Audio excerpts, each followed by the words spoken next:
My father cried to me about his breakup 3 hours after I delivered my stillborn son, then told the family I was inconsiderate for not comforting him through his romantic crisis. At 32 weeks pregnant, I got the call that shattered my heart. Oliver's heart had stopped beating. My baby was dead. Despite our complicated history, I called my father. "We're losing the baby," I whispered through tears. "Oliver is gone. I need you here." Silence. Then his voice, flat and businesslike. "Oh, I'm sorry to hear that. When do you need me there?" Not, "I'm coming right away," or "I love you." Just logistical questions like I was asking him to help move furniture. "The doctors are inducing labor tomorrow. I don't know exactly when, but we want family here to say goodbye." Well, I need to let my work know how long I'll be away, so I need a better time frame than that. His grandson had died, and his biggest concern was his vacation request. Dad arrived the next morning with his girlfriend Angela, red-rimmed eyes giving me false hope. But as hours passed, something was terribly off. Throughout the entire ordeal, Dad sat in the corner like a statue. No comfort, no words, didn't even acknowledge our 3-year-old son Liam. When Oliver was finally born, silent, perfect, and heartbreakingly small, the nurse placed him in my arms. Thomas and I wept as we memorized his tiny features. Dad remained in his corner, staring at nothing. When I tried to show him Oliver, he barely glanced over before looking away. Angela was the one who touched Oliver's little hand and whispered how beautiful he was. 3 hours after Oliver's birth, while I was still bleeding and in pain, Dad finally spoke.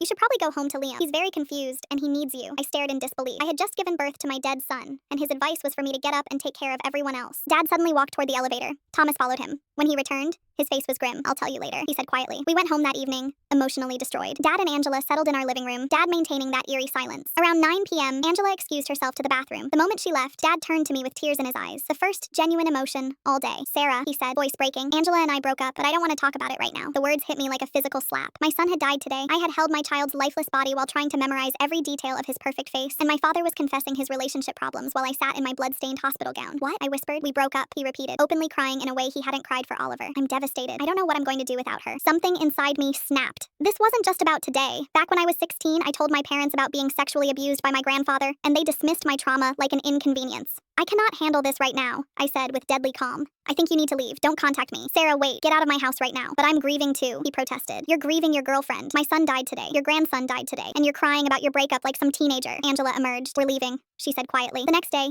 Thomas answered when Dad called. He spent 30 seconds asking how we were, Thomas told me. Then 30 minutes complaining about Angela. He's already signed up for a dating site to find a new girlfriend. Less than 24 hours after his grandson's death, my father was scrolling through dating profiles while we planned a funeral. Later, my grandmother called. "Your father says you were difficult at the hospital, that you didn't ask why he was sad. He thinks you were inconsiderate given everything he's going through with his breakup." "Grandma," I said slowly, "did he tell you that Oliver died yesterday? That I delivered my stillborn son while he sat in a corner saying nothing? That he told me about his breakup 3 hours after I gave birth?" Silence. Finally, "Oh honey, no. He didn't tell me any of that." I blocked my father's number, social media, email, every possible way he could reach me. Months later, I heard he was engaged to someone from that dating site, someone he'd started talking to days after Angela left him.